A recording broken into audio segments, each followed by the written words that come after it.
சர்வீஸ்க்கு அந்த கிராமத்துக்கு அண்ணன் கூப்பிடலாம் அப்படின்னு நேசம்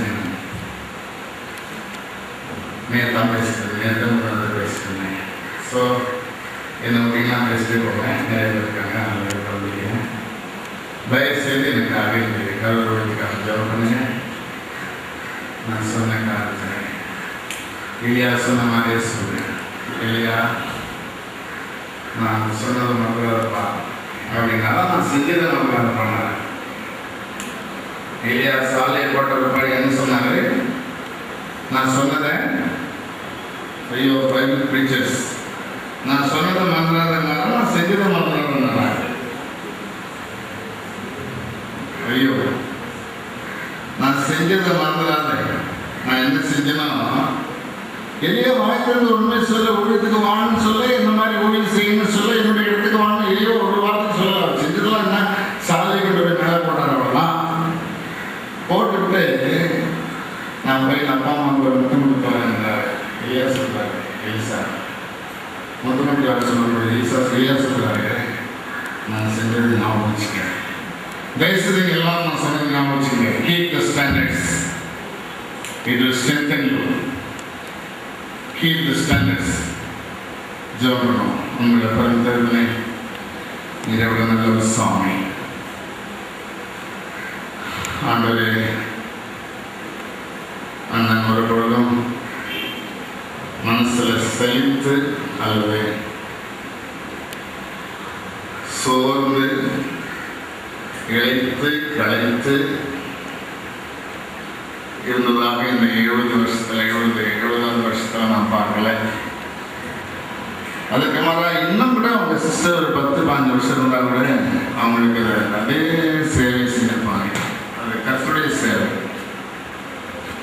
ஏன்னா ஆண்டுடைய வார்த்தை தெரியும். உன்னை நேசிக்கிற மாதிரி புருஷர்களே உங்கள் சொந்த மனைவின் பிள்ளையாக கொள்ளுங்க. இந்த அற்புதமான ஒரு ஸ்வீட் ஃபேமிலி. அவங்க எவ்வளவு பிள்ளைகளை உருவாக்குனாங்க சுவாமி. அவருடைய சாட்சிக்காக ஸ்தோத்திரம். அன்னையை அதிகமாக பலப்படுத்தும்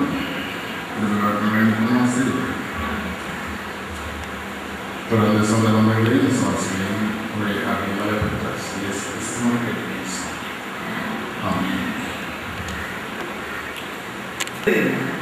திருப்பூர்ல இருந்து வந்திருக்கிற அதோடைய பொறுப்பாயிருக்கிற சகோதரர் டேவிட் அவர்கள் பேசுவாங்க. இந்த சகவாசத்திற்கென்று விசேஷித்த ஒரு ஸ்டாண்டர்ட், இந்த வேதாகமத்தை தவிர வேற ஒன்றும் இல்லை, இதை கடைபிடிக்கணும் என்பது தான் இல்லை, அதை ஏற்படுத்தினாங்க. ஆகவே இந்த ஊழியத்தின் ஸ்டாண்டர்ட், சகவாசத்தின் ஸ்டாண்டர்ட் இந்த வேதாகமம் தான். ஆகவே அதிலிருந்து சொல்லப்படுகிற வார்த்தைகள் அந்த அளவுகள் தான் நமக்கு கொடுக்கப்படுகிறது. அடுத்து டேவிட் அவர்கள் வருவாங்க. அதுக்கு முன்னாடி ஒரு பாட்டு இருப்பாங்க.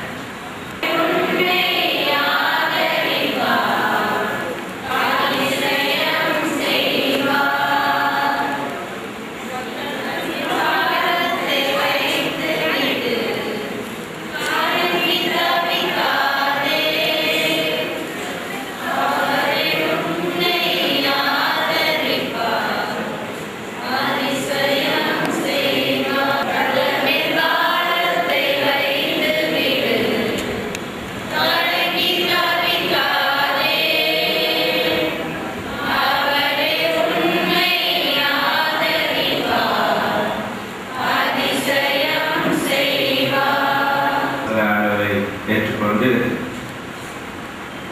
இந்த சகவாசத்தில் வந்தாங்க. நேசமணியர்கள் அவருடைய வாழ்க்கையில் ஆரம்ப காலத்தில் மிகவும் ஒரு கொடியவராக இருந்தாங்க அப்படின்னு எங்கள் அப்பா சொல்லுவார். ரொம்ப முரடராக, ரொம்ப பாக்ஸிங், உடற்பயிற்சி எல்லாம் செஞ்சு ரொம்ப உடம்பை கட்டுக்கோப்பாக வச்சுருப்பாங்க. அந்த நாட்களில் வீசெல்லாம் நல்லா கத்தையாக வச்சுருப்பாங்க. பார்த்தாலே பயமாக இருக்கும். ஆண்டி ரொம்ப ஸ்ட்ரிக்ட்டு. நான் சின்ன பையன்லேருந்து கொண்டு எங்கள் எம்ஏ நகர்லேருந்து நடந்து கொண்டு இருந்தது. ஆண்டி திரும்பி பார்த்து, டேவிட் இங்கே பாரு, இது வெட்டிட்டு நடக்குது, நீ அங்களோட பேசக்கூடாது, நீ ரெட்டிட்டு வந்தியா பேசும்படி வந்தியா அப்படின்னு கேட்டேன். பாருங்க, அது என்னுடைய உள்ளத்தை ஆழமாக தொட்டது. ஆண்டவருடைய பிரசன்னத்தை அவங்க மதிக்கும்படியாக அவங்க இப்போ நான் ஒரு ஊழியக்காரனாயிட்டேன், நான் அவங்க ஆண்டிக்கு நல்லா தெரியும். ஆனாலும் அந்த ஒழுங்கை எனக்கு அந்த நாளில் எனக்கு கற்பித்து கொடுத்தாங்க. ஆண்டவருடைய பிரசன்னத்தில் அப்படி நான் பேசக்கூடாது, என்ன ஊழிய சம்பந்தமாக தான் பேசணும். ஆனாலும் கூட அந்த கூட்டத்தில் வெட்டிட்டு நடக்கும்போது அப்படியா இப்போ சொன்ன மாதிரி அந்த ஒழுங்கு அந்த ஸ்டாண்டர்டை ஒருபோதும் ஆட்டி விட்டு கொடுக்க மாட்டாங்க. இப்போ சமீபத்தில் அவங்க இந்த சிலவாசி ஆண்டு விழாக்காக திருப்பூர் வந்தாங்க. அப்போ வேத வாசிப்பு இந்த ஆண்டுடைய காரியத்தில் கருத்தோடு இன்னும் அதிகமாக இன்னும் உற்சாகமாக செய்யும்படியாக அந்த பலவீன சூழ்நிலையிலும் அவங்க அதை பார்த்து கொண்டாங்க. அதுக்கு முந்தைய நாட்களில் திருப்பூர் வந்தாங்கன்னா அந்த ஆத்மாக்களை போய் சந்திப்பாங்க. அங்கே அண்ணாமலை நகரில் அவங்க கொடைக்கானலில் அவங்களுடைய ஊழியத்தின் மூலம் அந்த பகுதிகளில் இருந்து திருப்பூர் வந்திருக்கக்கூடிய மக்களை குறித்து ஆண்டி மட்டும் கத்தோடு விசாரித்து அவங்க போய் விசிட் பண்ணிட்டு வருவாங்க. செய்தி கொடுக்க நாள் இல்லைன்னா கூட அந்த அது ஒரு அதற்காகவே ஆத்மாக்களை வந்து சந்திக்கும்படியாக வந்து அவங்க போய் பார்த்துருக்காங்க. எதுக்காக சொல்றேன்னா அந்த ஆத்ம பாரம் ஒருவருக்காக ஜெபிக்கிறது, ஒவ்வொருவருக்காக அவங்க பேராக சேர்ந்து அன்பு ஆண்டி ஜெபிப்பார். படுத்திருக்கிற இந்த சரீரத்தை பார்க்கிறோம். நம்முடைய வாழ்க்கையில் நம்ம ஓடிக்கொண்டு இருக்கிறோம். 10 வருஷம் ஓடி வந்திருக்காங்க, 20 வருஷம், 30 வருஷம், 40 வருஷம். ஈசநத்தம் அப்படிங்கிற இடத்துல இருந்து ஒரு சகோதரன் வந்திருக்கிறார். அவர் பேர் சாமியல். திண்டுக்கல்லுக்கும் கரூருக்கும் இடையில இருக்குதான் அந்த இடம். ஒரு ஊழியத்தை செய்து கொண்டிருக்கிறார். அவர் இந்த வாழ்க்கை பயணத்தை குறித்து ஒரு பாடல் இப்பொழுது நமக்கு பாட போகிறார். வாங்க. ஏதன்னானே தன்னே நன்னே தன்னானே பொழுதான நன்னே தன்னே நன்னே தன்னானே. நாட்டுப்புற பாட்டு ஒன்று பாட வந்தேன், உங்க நெஞ்சுக்குள்ள நல்ல செய்திய போட வந்தேன். அண்ணன் மக்கா பொண்ண மக்காவை தேடி வந்தேன், அந்த ஆண்டவர் இயேசுவின் அன்பை தானே கூற வந்தேன். வானத்தையும் பூமியையும் வார்த்தையால் படைச்சவர், வார்த்தையாய் இறங்கி வந்து ஒன்ன வாழ வச்சவர். நல்லவர் கெட்டவரும் யாவரோடும் உள்ளவர், அவர்தான் என்னையும் மீட்டையும் பேருமான ரட்சகர். ஏதன்னானே தன்னே நன்னே தன்னானே பொழுதான நன்னே தன்னே நன்னே தன்னானே. மாட்டு வண்டி சுத்தமாய் வாழ்ந்திட அழைக்கும் இயேசுவனியும் தள்ளிடலாமா? பொல்லாத காலம் இது, பொய்யான வாழ்க்கை இது, மெய்யாக வாழ்ந்திடவே இயேசு அன்பு அழைக்கிறது. இன்னமும் தாமதம் நீ பண்ணாதே, மறித்து நரகத்தில் அங்கே இங்கே துள்ளாதே. இன்னமும் தாமதம் நீ பண்ணாதே, மறித்து நரகத்தில் அங்கே இங்கே துள்ளாதே. ஏதன்னானே தன்னே நன்னே தன்னானே பொழுதான நன்னே தன்னே நன்னே தன்னானே. வீடு வரை உறவு வரும், வீதி வரை மனைவி வரும், காடு வரை பிள்ளை வரும், கடைசி வரை யார் வருவார்? 10 பதவதப்பு, 20 இருமாப்பு, 30 உடல் முறுப்பு, 40 தலை நரைப்பு, 50 ஆட்டம் வரும், 60 ஓட்டம் வரும். இத நீ புரிஞ்சுக்கிட்டா இயேசுவின் மேல் நாட்டம் வரும். இதற்காக நீயும் கொஞ்சம் சிந்திக்கணும். உனக்காய் ஜீவன் தந்த இயேசுவத்தான் நம்பிடணும். இதற்காக நீயும் கொஞ்சம் சிந்திக்கணும். உனக்காய் ஜீவன் தந்த இயேசுவத்தான் நம்பிடணும். ஏதன்னானே தன்னே நன்னே தன்னானே பொழுதான நன்னே தன்னே நன்னே தன்னானே. நான் ஜெபம் பண்ண சொல்லும்போது சொல்லுவாங்க, நான் ஜெபம் பண்ண வேண்டாம் அப்படின்னு சொல்லுவாங்க. அவங்க என்ன ஜெபிச்சாங்களோ இதெல்லாம் பார்த்தீங்கன்னா ரொம்ப சவாலாக இருக்கும். ஆண்டி ஒரு எளிமையான வாழ்க்கை வாழ்ந்தாங்க. ஆனால் அவங்க ஏவி தாமஸ் மிகப்பெரிய தொழிலதிபருடைய சொந்தக்காரங்க. அவங்க சொந்தக்காரங்களுடைய ஹோட்டல் மற்றதெல்லாம் கொடைக்கானலில் இருந்து காட்டியிருக்காங்க. அவ்வளோ பெரிய பணக்கார குடும்பத்தோடு அவங்க ஒருபோதும் பெரிய ஐக்கியம் வைத்துக் கொண்டதில்லை. என்னை போல சாதாரண நபர்களை அவங்க அதிகமாக நேசித்தாங்க. அவங்க 3-4 தடவை கூட ஒரு நேரத்துக்கு சமைப்பாங்க. வர்றவங்களுக்கெல்லாம் சாப்பாடு போட்டுக்கொண்டே இருப்பாங்க. அங்கிள் தேவனுடைய வசனத்தை போட்டுக்கொண்டே இருப்பாங்க. ஆண்டி சரீர பிரகாரமான காரியங்கள் எல்லாவற்றையும் அவங்க போஷித்து கொண்டே இருப்பாங்க. அந்த பள்ளிக்கூடம் ஆரம்பித்தாங்க. அங்கிள் தான் இப்போ வேனை ஓட்டுறதுலாம், இப்போ ரிக்ஷா ஓட்டுறது மாதிரி சைக்கிளில் பிள்ளைங்களை கூட்டிகிட்டு வந்து அந்த பள்ளிக்கூடத்தை அவங்க ஆரம்பித்து நடத்தினவங்க. அண்ணாமலை நல்ல ஊழியத்துக்கு அழைக்கப்பட்டு அவங்க அனுப்பப்பட்ட போது அது ஒரு பெரிய யூனிவர்சிட்டி.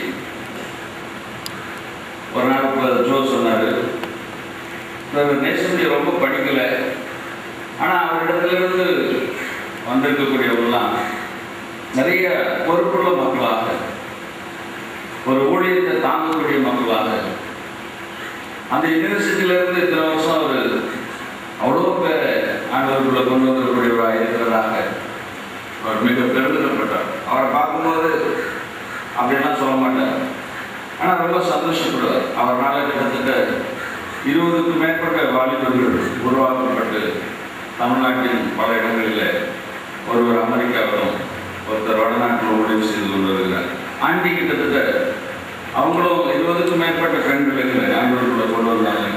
ஒரே வீட்டில் இருந்து கிட்டத்தட்ட ஒரு பூஜாருடைய பிள்ளைகளை 3-4 பேர் ஆண்டவர்களை கொண்டு வந்தார் இந்த ஆண்டி. அதில் 3-4 பேர் ஊழியர்களுடைய மனைவிகளாக இன்னைக்கு இருந்து பொறுப்புள்ளவங்களாக இருக்கிறார். ஒரு நாள் அன்பு சொன்னார், ஜாஸ்மின் என்ற ஒரு பூ ஆண்டு எனக்கு கொடுத்தார். அது வாசனை வீசக்கூடியது, மலரை கசக்கி முகர்ந்து பார்க்கக்கூடாது, நீங்கள் மனைவியை நன்றாக அன்பாக பார்த்துக்கொள்ளுங்க என்று சொன்னார்.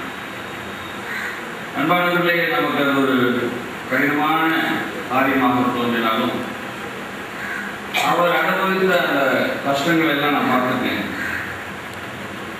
அது குழந்தைய போல அந்த ஆண்டி தூக்க பாத்திரம் டாய்லெட் கொண்டு போகிறதுலேருந்து, அவங்களுக்கு சேவை கட்டி விடுறதுலேருந்து, அவங்களுக்கு செய்யக்கூடிய ஒவ்வொரு சேவையை பார்க்கும்போது எனக்கு மிகுந்த வெட்கமாக இருக்கும். மனைவி நல்லா இருக்கும்போது மனைவியை நேசிக்க முடியாத அநேகர் நாம் இருக்கிறோம். என்னையும் சேர்ந்து தான் சொல்கிறேன். மனைவி கைவிடப்படும் போது தள்ளி விடுறவங்க எத்தனை பேர் இருக்கிறோம்.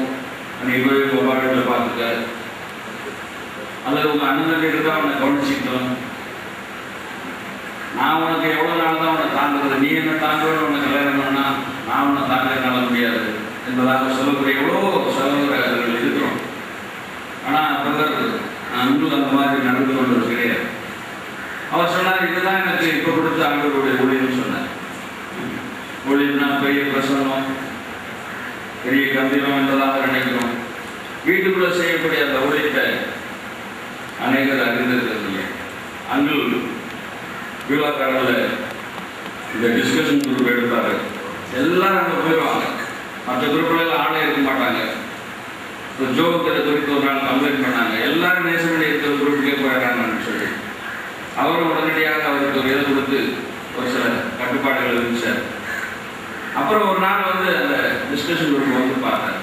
அவர் ஒரு சின்ன அறையில் வச்சு அதில் கொஞ்சம் பேர் மட்டும் அவர் கொடுத்தாங்க. அதை நாங்கள் பார்த்தபோது அது ஒரு ஒடுக்குதலை போல காணப்பட்டது. ஏன் இந்த மாதிரி செய்கிறாங்கன்னு நினச்சேன். ஆனால் ஒரு ஜோவை நேரடியாக அவர் பார்த்தார். பார்த்துட்டு திரும்ப பழையபடி அவர் எவ்வளோ பேருக்கு சுதந்திரமாக என்ன செய்தாலும் அவ்வளோ ஆசீர்வாதமாக இருந்திருந்ததை அவர் கண்டு காதால் கேட்டதுக்கு பிறகு மற்றவங்க குற்றச்சாட்டுகள் அவர் எடுத்துக்கொள்ளவே இல்லை. அவருக்கு உதவி செய்தார். அதே போல அவர்களை நான் ஊழியத்துக்கு வரத அங்கிள் இனக்கண்டு கொண்டார். ஆண்டியும் சொன்னாங்க, தேவனோட ஊழியத்துக்கு வைக்கிறாரு. நேசமணி என்னோட கூட இருந்து எனக்கு ஒவ்வொரு காரியத்தில் உதவி செய்ததுனால, அதே போல் ஊழியத்துக்கு வந்தபோது அவங்க என்னை தாங்கினா. ஒரு தடவை ஹெட்குவார்ட்டர்ஸில் சில ஆசை இருந்துச்சு, ஆண்டவர் அந்த ஆசையை நிறைவேற்றினார்.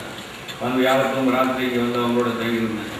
வெள்ளிக்கிழமை காலையில் அவங்களோட சேர்ந்து ஜெபம் பண்ணேன். அந்த வியாழக்கிழமை ராத்திரி அங்கிள் சொன்னார், ஜெயக்குமார் நீ வந்திருக்கிறத சொன்னால் ஆண்டி ராத்திரிலாம் தூங்க மாட்டாங்க, அதனால் நான் சொல்லலைன்னு சொல்லிட்டு இருக்கும்போதே ஆண்டி எழுந்து சொல்லி வந்துட்டாங்க. ஜெயக்குமார் வந்திருக்கான் அப்படின்னு கேட்டாங்க. எனக்கும் மிகுந்த சந்தோஷமாக இருந்தது. வெள்ளிக்கிழமை அவங்கள பார்த்துட்டு ஜெபம் பண்ணிட்டு என்னுடைய காரியங்கள் எல்லாம் கொஞ்சம் பகிர்ந்து கொண்டு, அன்பானவர்களை நான் போன பிறகு இந்த தகவல் சொல்லப்பட்டது. பாருங்க, அவங்களுக்கு கல்யாணம் ஆகும்போது அவங்கள விட ஆண்டி மூத்தவங்க, 10 வயசு அதிகம் சொன்னார். கர்ப்பப்பை கோளாறு, குழந்தை பிறக்காதுன்னெல்லாம் தெரியுமா அவங்களுக்கு. ஆனாலும் ஆண்டோடைய சித்தத்தை செய்யணுங்கிறதுல அவர் உறுதியாக இருந்ததுனால அந்த கல்யாணத்தை பண்ணிக்கிட்டார். அப்போ நான் கேட்டேன், எப்படி இப்படிப்பட்ட ஒரு பொண்ணவங்களால் மனம் அநேக ஆவிக்குரிய பிள்ளைங்களை தருவேன் ஆண்டவர் சொன்னார். அது முதல் குழந்தை தான் நீ அப்படின்னு சொன்னேன். அன்பானவர்களே, உலகத்தில் ஏராளமான குறைவுகள் நமக்கு இருக்கும், அது இருந்துகிட்டே தான் இருக்கும். ஆனால் ஆண்டுடைய வாக்கு தத்தங்களை அவங்க சாப்பிட்டு வாழ்ந்தாங்க. என்ன கேபிரியலை, ஜேம்ஸை, டேன்டாக்டில் இருக்கக்கூடிய ஸ்டீவனு, அமெரிக்காவில் இருக்கக்கூடிய ரமேஷை, இன்னும் அநேக தேவனுடைய ராஜ்யத்தை கட்டக்கூடிய வேலைக்கு அவங்க தயார்படுத்தக்கூடியான பெற்றோராக இருந்தாங்க. இப்போது பேசின வார்த்தைகள்லாம் அவரோடு பேசி இருந்தால் அவங்க எவ்வளோ சந்தோஷப்பட்டு இருப்பாங்க. அது அவங்களுக்கு எவ்வளோ பலமாக இருந்திருக்கும். இனிமேல் வந்து நாம் நம்முடைய சகோதரர்கள் அல்லது சகோதரிகள் அதிக வியாதியாக கஷ்டமான நிலையில் இருக்கும்போது அவருடைய வாழ்வில் அவர் எப்படி ஏசாண்டுக்காக வாழ்ந்தாங்க, எப்படி ஊழியத்தை செய்தாங்க என்பதாக சில வார்த்தைகளை நாம் அவர்களுக்கு சொல்லியிருப்போம்னால் அது அவருக்கு ரொம்ப சந்தோஷமா இருப்பது மட்டுமல்ல, அது அவருக்கு ரொம்ப பலனாக இருந்திருக்கும். ஆனால் அவர்கள் பரலோகத்துக்கு போன பிற்பாடு அவர்களை பற்றி நிறைய சொல்றதுனால நம்ம சிலருக்கு அது பிரயோஜனமாக இருக்கும். நாங்கள் நன்றியோடு உண்மை துதிக்கிறோம், சோதனை செலுத்துகிறோம். சகோதர நேசமணி சகோதரி அவர்களை குறித்து எனக்கு அதிகம் தெரியாவிட்டாலும் கூட அந்த ஊழியத்தில் உலகத்துக்கு உதவியாக வருகிற மக்களுக்கு உதவியாக இருப்பதை நினைத்து நான் நன்றியோடு உண்மை துதிக்கிறோம், சோதனை செலுத்துகிறோம். கைப்பிரதியின் மூலம் தன்னுடைய வீட்டில் இருந்த ஒரு நாய் அதன் மூலமாக அனுப்பி அநேக மக்களுக்கு அவர்கள் சுவிசேஷத்தை கொடுத்து கொண்டு வந்தார்கள்.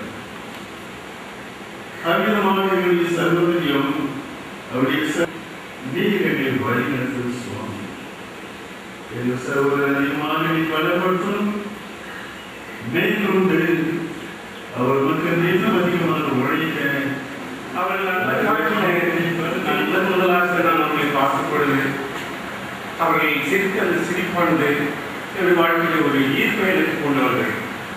முன்பின்னும் அறியாதவன் முதலாக உங்களுடைய கிராமத்திற்கு உயிர் தேவனுடைய வார்த்தை கொடுக்கும்படியாக சகோதரர்கள்.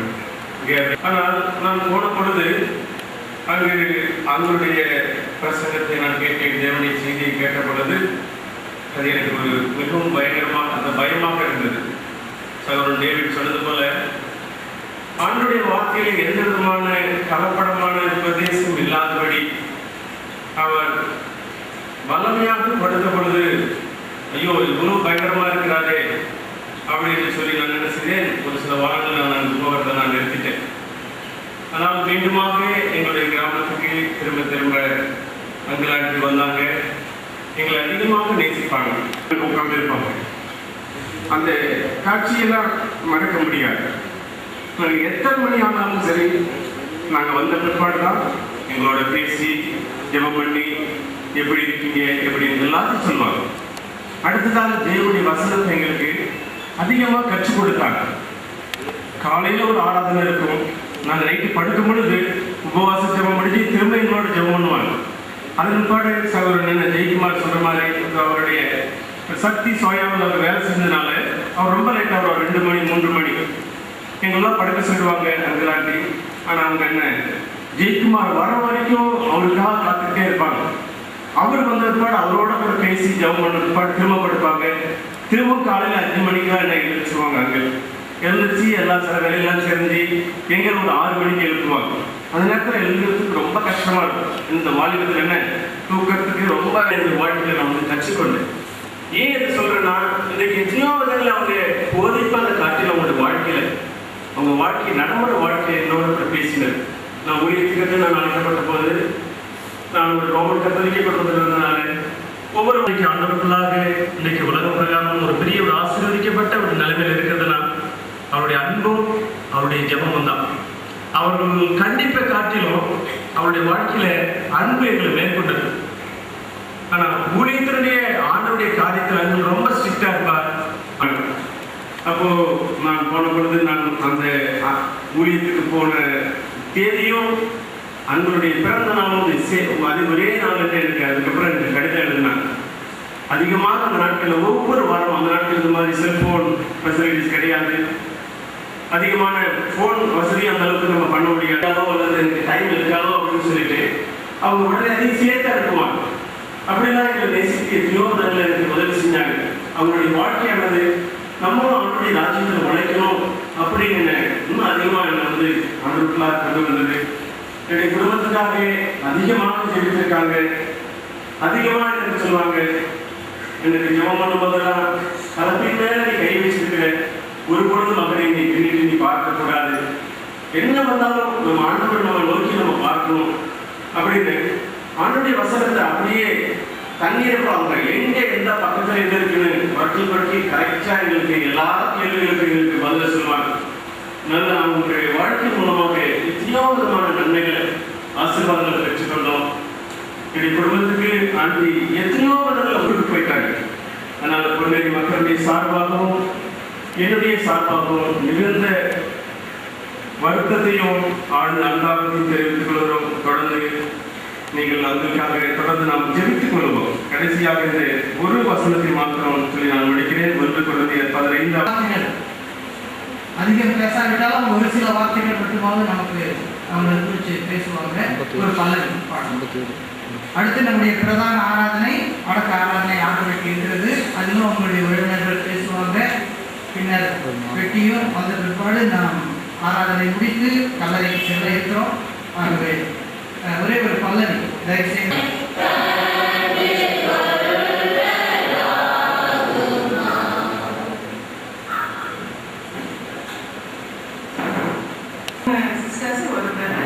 நான் 2வது அக்காவுடைய மகன். நான் வந்து எங்கள் அம்மா வந்து 1970 எங்கள் அம்மா இறந்து போயிட்டாங்க. அப்போ வந்தால் சித்திக்கு கல்யாணம் ஆகிருக்குது. அப்போ நான் பொன்னேரியில் போய் அவங்க வந்து என் அம்மா மாதிரி அவங்க நேரத்தில் என்னை பார்த்துட்டாங்க.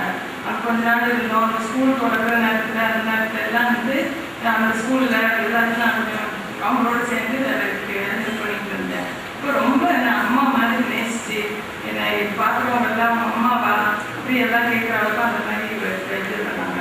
அப்புறம் ஃபோன் பண்ணுவாங்க. போன பிறகு ஃபோன் பண்ணுவாங்க. எல்லாத்துக்கும் என்னோட பேசுவாங்க. ஊழியம் பண்ணாங்க. அதெல்லாம் எனக்கு எல்லாருக்கும் தெரியும். அப்புறம் இதுக்கு நம்ம சிக்கான பிறகு சில நேரம் எங்கிட்ட ஃபோன் பண்ணுவாங்க. அம்மா அந்த அண்ணாமலை நகர் வந்து என்னமோ சித்தப்பா சொல்லிட்டாங்கம்மா, அதனால சித்தப்பா வெட்ட போறாங்கம்மா அப்படின்னு அப்படியே பயந்துட்டு சொல்லுவாங்க. இப்போ நான் ஒரு டைம் கழிச்சு நான் சொல்லுவாங்க. இப்போ நான் சொன்னேன், சித்தி நீங்கள் எத்தனை தடவை எனக்கு சொல்லிக்கிட்டே இருக்கீங்க அப்படின்னு, சித்தப்பாவை யாரும் வெட்டதில்லை, இத்தனை வருஷமா நீங்கள் சொல்லியிருக்கீங்க, அவங்க பாட்டுக்கு தானே இருக்கிறாங்க அப்படின்னு சொல்லிட்டு, அதனால ஒருத்தரும் உங்களை ஒன்றும் வெட்ட மாட்டாங்க, நீங்கள் பாட்டுக்கு இருக்கு அப்படின்னு சொல்ல. அப்படி என்னை யார் பார்த்துக்குவா, எனக்கு பிள்ளைங்க இல்லையே, எனக்கு வீடு இல்லையே அப்படின்னு சொன்னாங்க. சித்தப்பா அவங்க இது மாதிரி பார்த்துக்கிறாங்க, இதுக்கு மேலே உங்களுக்கு என்ன பார்க்கணும் அப்படின்னு. அப்பா சரிம்மா அப்படின்னு நல்லா என்னை பார்த்துக்கிறாங்க அப்படி சொல்லுவாங்க. அப்புறம் கடைசியில் போன ஜூன் மாதத்துல எங்கள் அப்பா இறந்துட்டாங்க. அப்போ தான் அவங்க ரிட்ரீட்டுக்கு கரெக்டாக வந்துட்டு போனதுனால அவங்கக்கிட்ட சரியாக அந்த நியூஸ் அவங்களுக்கு போகலை. என்ன அவங்க திருப்பி உடனே இது பண்ணுவாங்கன்ட்டு. அப்புறம் கொஞ்ச நாள் கழிச்சு அவங்களுக்கு நியூஸ் கிடச்சிது. உடனே அவங்க வந்துட்டு எனக்கு ஃபோன் பண்ணி ஒரே இது என்ன விட்டுட்ட, என்ன மட்டும் ஏன் விட்டுட்ட, நீ ஏன் சொல்லலை அப்படின்னு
2003ஆம் வருடத்திலிருந்து 2012ஆம் வருடம் வரைக்கும் நான் சிதம்பரம் அண்ணாமலை பல்கலைக்கழகத்திலே நான் அங்கே என்னுடைய படிப்பை படித்துக் கொண்டிருந்தேன். நான் அங்கு சேருவதற்கு சற்று முன்னதாகத்தான் அங்கிளும் ஆண்டியும் அந்த இடத்திலிருந்து கொடைக்கானல் ஊழியத்திற்கு சென்றார்கள். அந்த இடத்தை ஜான்சன் அங்கிள் அங்கு வந்து கோயம்புத்தூரிலிருந்து வந்து அந்த இடத்தை நிரப்பி இருந்தார்கள். ஆனால் நான் அங்கு சென்ற சமயத்திலே நான் அங்கு பார்த்த காரியம் என்னவென்றால், அங்கிளும் ஆண்டியும் அவர்களுடைய ஜபத்தின் மூலமாக அந்த இடத்துல ஒரு ஒரு ஃபேமிலி அட்மாஸ்பியர் அங்கே ஏற்படுத்தி வைத்திருந்தார்கள். அங்கே இருக்கிற வாலிபர்கள் பல்வேறு இடத்துலேருந்து வந்து படிக்கிறவர்கள். ஆனால் அவர்களுக்குள்ள ஒரு கூட பிறந்த அண்ணன் தம்பிக்குள்ள இருக்கிற அந்த ஒரு அந்யூன்யத்தை நான் பார்த்தேன். லீவு நாட்களில் நாங்கள் அந்த சர்ச்சுக்கு பின்னாடி இருக்கிற தோட்டத்தில் வேலை செய்வோம். நான் அப்போ தான் ஃபஸ்ட் இயர் சேர்ந்திருந்தேன். அந்த தோட்டத்தில் வேலை செய்து முடித்த உடனேயே அவர்கள் அப்படியே அந்த மண்வெட்டியெல்லாம் வைத்து விட மாட்டார்கள். அங்கே போய் கழுவி அதை சுத்தம் செய்து அது ஒழுக்கமாக கொண்டு வந்து வைப்பார்கள். அவர்களிடத்துல அந்த ஒழுக்கத்தை பார்த்தேன். அப்போ அவங்க சொல்லுவாங்க, ஆண்டி இருந்தபோது இந்த இடத்துல நாங்கள் கீரை போடுவோம், ஆண்டி இருந்தபோது இந்த இடத்துல நாங்கள் என்ன பயிர் செய்வோம் என்பதாக. உண்மையாக சொல்ல போனால் நான் ஆண்டியை பார்த்தது போன வருடம் தான். அதற்கு முன்பு வரை அங்கிளை மட்டும்தான் எனக்கு தெரியும். ஆனால் அங்கிளை என்ன நீங்கள் எப்படி இன்ட்ரடியூஸ் பண்ணாங்கன்னா, இந்த தம்பி அண்ணாமலையில் சேர்ந்திருக்கா அப்படின்னு. அவர்கள் அண்ணாமலையிலிருந்து வருகிறேன் என்பதாக சொன்ன உடனேயே என்னை அப்படியே அரவணைத்து கொண்டு எனக்காக அவர்கள் ஜெபித்தார்கள். எனவே அந்த இருவரும் அந்த இடத்துல அந்த ஒழுக்கத்தை அவர்கள் கற்றுக் கொடுத்திருந்தார்கள். அந்த ஒழுக்கம் அங்கே போகணுன்னா சர்வீஸ் முடிஞ்சிடுச்சுன்னா அங்கிள் உடனடியாக அங்கே இருக்க பாய்ஸ் உடனடியாக கூப்பிட்டு பாய பிடிச்சி அங்கே உட்காந்து ஜோகம் வைப்பாங்க. நானும் அப்போது ஜோகம் பண்ணியிருக்கிறேன். எவ்வளோ எக்ஸாம்பிள்ஸ்லாம் ஸ்டேட் பண்ணுறாங்க, எவ்வளோ கூடுமையாக நிறைய பைபிள் டிஸ்கஷன்ஸ் பண்ணுறாங்கன்னு சொல்லும்போது அது ஒரு பெருத்த ஆசீர்வாதமாக இருந்துச்சு. அப்புறம் என்னுடைய மேரேஜ் ஒரு பிள்ளைக்காரனாக்க சிதம்பரத்துலேருந்து எங்கள் வீட்டுக்கு பண்ணுது. நான் கொடைக்கானல் கூட பிற்பாடு பார்த்தீங்கன்னா என்னுடைய ஒய்ஃப் வந்து பொன்னேரியில் ஃபெலோஷிப் ஸ்கூலில் ஒரு 1 year ஒர்க் பண்ணிட்டு இருந்தாங்க. அப்போ ஆண்டி எங்கள் டீச்சர் இந்த ஹெட்மாஸ்டர் அப்போ அநேக காரியங்களை அங்கிள் வந்து கொடைக்கானல் அங்கேருந்து டிரான்ஸ்ஃபர் ஆகி கொடைக்கானல் போன பொழுது ஆண்டி சிக்காக இருக்காங்க அப்படின்னு நான் கேள்விப்பட்ட பொழுது நான் அவர்கிட்ட பேசி, அங்கிள் நீங்கள் வந்து why don't you come to Bhavani வாங்க அப்படின்னு சொல்லிட்டு நான் அழைப்பு விட்டுருந்தேன். நீங்கள் வாங்க, நாங்கள் வந்து ஒரு குவார்ட்டர்ஸில் இருக்கிறோம், கவர்மெண்ட் குவார்ட்டர்ஸில் இருக்கிறோம். அது தள்ளி இருக்குது, ஒரு 12 கிலோமீட்டர் தள்ளி இருக்குது. அங்கே குவார்ட்டர்ஸில் இருக்குது. ஆனால் ஒரு வீடு அங்கே பக்கத்துலேயே ஒரு வாடகைக்கு புக் பண்ணிருக்கிறோம். ஊழியக்காரங்கள்லாம் வந்தாங்கன்னா இங்கே ஊழியர்ஸ் இருக்கிறதுவாக அங்கே தங்கி இப்போதைக்கு கொஞ்சம் வசதியாக இருக்குது. அதனால் மக்கள் நீங்கள் அங்கே வந்துருங்க, எங்களுக்கு ஒன்றும் கஷ்டம் இல்லைன்னு சொல்லிடுவேன். அந்த டைமில் ஹெட் குவார்ட்டர்ஸில் வந்து ஜோவுக்கு மூலமாக இந்த கட்டடமானது ஆயத்தப்படுத்தப்பட்ட பொழுது அவருக்கு அனுப்பப்பட்டார், ஊழியத்தில் பயன்படுத்தப்பட்டார். பகவான் எங்கள் வீட்டுக்கு வந்தாங்கன்னா சர்வீஸ் சண்டே ஒன்று பிடிச்சோட நிறைய முட்டாங்க வாங்கிடும். அதுக்குள்ள எங்கள் வீட்டு தான் வரணும், இப்படி வரும்போது வராங்கன்னு சொல்லி எல்லாம் எங்கே போனாலும் வந்து அந்த கிவிங் மைண்ட், கிரேஷியஸாக, ஒரு ஜெனரஸாக, ஒரு செல்ஃப்லெஸ் ஒரு சர்வீஸை அவங்க லைஃப்பில் பார்க்கணும். ஸோ ஒரு வசனம் அவன் வருது, ஆண்டவரத்தில் அனுப்புவர்களுக்கு தேவன் செய்பவைகள் கண் காணவில்லை தோன்றதுன்னு பார்க்கணும். ஆண்டவருடைய ஆவியானவர் அவங்களுக்குள்ளாக பற்றுதலாக உள்ள இருக்க ஸ்பிரிச்சுவல் லைஃப். அதனால தான் ஃப்ரூட்ஸை பார்க்கணும். அந்த ஸ்பிரிச்சுவல் லைஃப்பில் அவங்க ஒரு ஸ்பிரிச்சுவல் பேரண்ட்ஸ் இருந்ததுனால தான் நிறைய ஃப்ரூட்ஸை நம்ம இப்போ பார்க்க முடியும். எனவே ஆண்டி வந்து அவ்வளோ ஒரு அருமையான ஒரு லைஃப்பை, அருமையான ஒரு ஓட்டத்தை ஓடி, விசுவாச ஓட்டத்தை ஓடி முடிக்கிறார். எனவே அங்கிள் அவர் இனி இருக்கிற ஓட்டத்தில் இன்னும் அதிகமான விசுவாசப்படணும், இன்னும் அதிகமாக பலத்துடனும், தேவ கிருவிடணும். தேவன் அவருக்கு வச்சிருக்கிற ஓட்டத்தில் இன்னும் நல்ல ஓட வேண்டும் என்பதுதான் என்னுடைய விருப்பமாக இருக்கு. எனவே நாம் ஒவ்வொருவரும் அங்கிளுக்காக அதிகமாக ஜெபிக்க வேண்டும். அவர் ஆண்டுக்காக ஆதாயம் பண்ண அநேக தேவனுடைய பிள்ளைங்க அநேக இடங்களில் உழைத்து வராங்க. அவங்க மூலமாகவும் தேவ ஆசீர்வாதம் பரவும்படியாக நாம் ஜெபிக்கிறோம். இல்லை என்னுடைய வாக்குப்படி செய்கிறவர்களாக தான் ஆண்களும் கைவிடுங்க பார்க்கிறோம். அநேகர் தேவன் அறியாதவங்க அஞ்சவங்க தேவனுடைய வார்த்தைகளை கேட்க முடியாத விதமான ஒரு சூழ்நிலையை நன்றி செலுத்துகின்றோம்.